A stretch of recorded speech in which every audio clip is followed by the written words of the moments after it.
बिस्मिल्लाहिर्रहमानिर्रहीम। अस्सलाम वालेकुम मेरी प्यारी यूट्यूब फैमिली को प्यार भरा सलाम। आज मैं आपसे इतनी झटपट सी रेसिपी शेयर कर रही हूँ जो कि बच्चे बड़े सब खाएँगे, जो कि है अचारी तुरइयों की रेसिपी।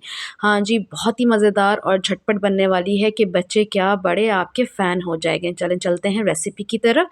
पैन में सबसे पहले मैंने ऑयल इस्तेमाल किया है हाफ़ कप। जैसे ही ऑयल हल्का-सा गरम होना स्टार्ट होगा तो यहाँ पे मैंने 2 मीडियम स्लाइस जो है प्याज़ ली थी, स्लाइस करके इसमें ऐड कर रही हूँ और हमने इतनी देर तक इसको सौते करना है लो मीडियम फ्लेम पे कि हल्की सी गोल्डन होना स्टार्ट हो जाए। जैसे ही गोल्डन होना शुरू हो जाएगी इसमें मैंने टमाटर ऐड किए हैं ग्राइंड करके, क्योंकि ये इतनी झटपट बनेगी कि आप कहेंगे कि अभी स्टार्ट की थी ये पकाना और अभी ख़त्म हो गया।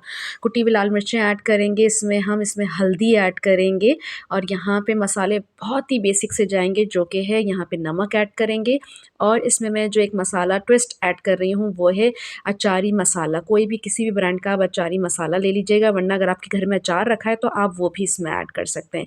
अच्छे से मसालों को हम स्टिर करेंगे, 2 से 3 मिनट मसालों को भूनेंगे। उसके बाद हमने जो तुरइयाँ ली थी उनको अच्छे से धो के काट के इसमें ऐड कर देंगे। आधा किलो तुरइयाँ का इस्तेमाल कर रही हूँ, अपनी फैमिली के हिसाब से आप अपनी फैमिली के हिसाब से देख लीजिएगा।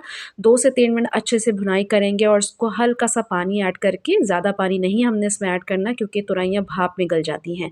बस 2 से 3 मिनट हमने जो है इसको अच्छे से कुक करके और इसको पकाएँगे। और हाँ, आपने जो है इसको ढक के नहीं पकाना है क्योंकि ये इतनी जल्दी पक जाती हैं और इसका रंगत ख़राब नहीं होगी, इसलिए आपने इसे खुले पैन में पकाना है। देखें जब आपकी कि ये तुरइयाँ जो हैं पकने लग गई हैं तो आपने हरा धनिया इसके अंदर ऐड करना है और टेस्ट अकॉर्डिंग आप इसके अंदर हरी मिर्चें ऐड कर लीजिएगा। हरी मिर्चें थोड़ी आपने बच्चों के हिसाब से देखना है ताकि बच्चे ईज़िली ले सकें। मैंने यहाँ से 3 से 4 हरी मिर्चें ली हैं। इसके बाद आपने इन चीज़ों को अच्छे से स्टिर करना है ताकि जो ऑयल है वो अच्छे से अपेयर हो जाए। जब देखें 2 से 3 मिनट बाद ऑयल आ गया है तो बस इसको डिश आउट कर लीजिए। आपकी अचारी तुरइयाँ तैयार हैं। मिलती हूँ नेक्स्ट रेसिपी में, जब तक अपना ख़्याल रखें। अल्लाह हाफ़िज़।